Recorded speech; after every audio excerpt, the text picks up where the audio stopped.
Decidi ser médica muito nova, na verdade perto dos 6 anos de idade, quando eu fiquei doente, e os meus pais que vinham do Nordeste, né? Meu pai é baiano, minha mãe é sergipana, e a gente tinha acabado de chegar aqui no estado de São Paulo, e eu tive uma doença muito grave. Como eu fiquei internada e eu tive, inclusive, um risco de morte na época, quando eu saí do hospital e eu vi a gratidão e a alegria que os meus pais tinham, né, em relação aos médicos que cuidaram de mim, eu tive dentro de mim, já naquela época, a sensação de que eu gostaria de fazer isso pelas outras pessoas também.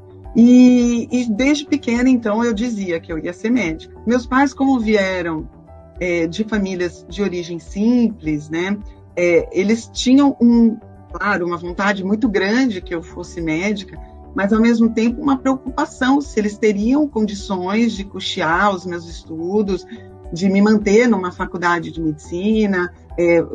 O aluno de medicina não pode começar a trabalhar cedo, né, porque a faculdade exige muito da gente, em termos de horas de estudos. E aí eu sabia que eles tinham vontade que eu fosse médica, mas, ao mesmo tempo, eu sabia que isso também era uma preocupação para eles. E aí, quando eu cheguei aos 17 anos, terminando o colégio, eu falei, olha, eu vou mesmo prestar medicina.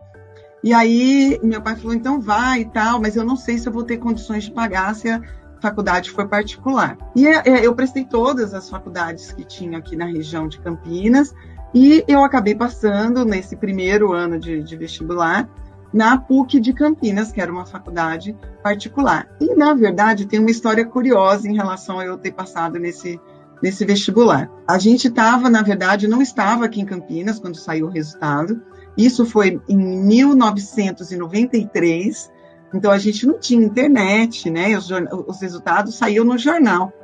E a gente estava no Guarujá, nesse final de semana que saiu o resultado, e nós vimos no jornal que eu não tinha passado. E aí a gente ficou assim, bem, paciência e tal, né? Voltando para Campinas, o meu pai descobriu que ia sair uma lista de segunda chamada lá na PUC, na faculdade, na PUC. E ele contou para a gente, só que ele contou e já foi para lá. Quando nós chegamos na PUC, meu pai estava no meio da rua. Quando a gente foi parando o carro, minha mãe foi parando o carro, porque eu nem dirigia nessa época, eu tinha 17 anos, né? Minha mãe foi parando o carro e meu pai estava assim, ó, no meio da rua, mostrando que eu ia ser chamada na próxima chamada, feliz da vida, mesmo sem a gente ter nenhuma ideia se meu pai ia ter condições de pagar. Na verdade, ele fez um sacrifício, foi difícil, porque os 6 anos de faculdade, o custo é muito alto.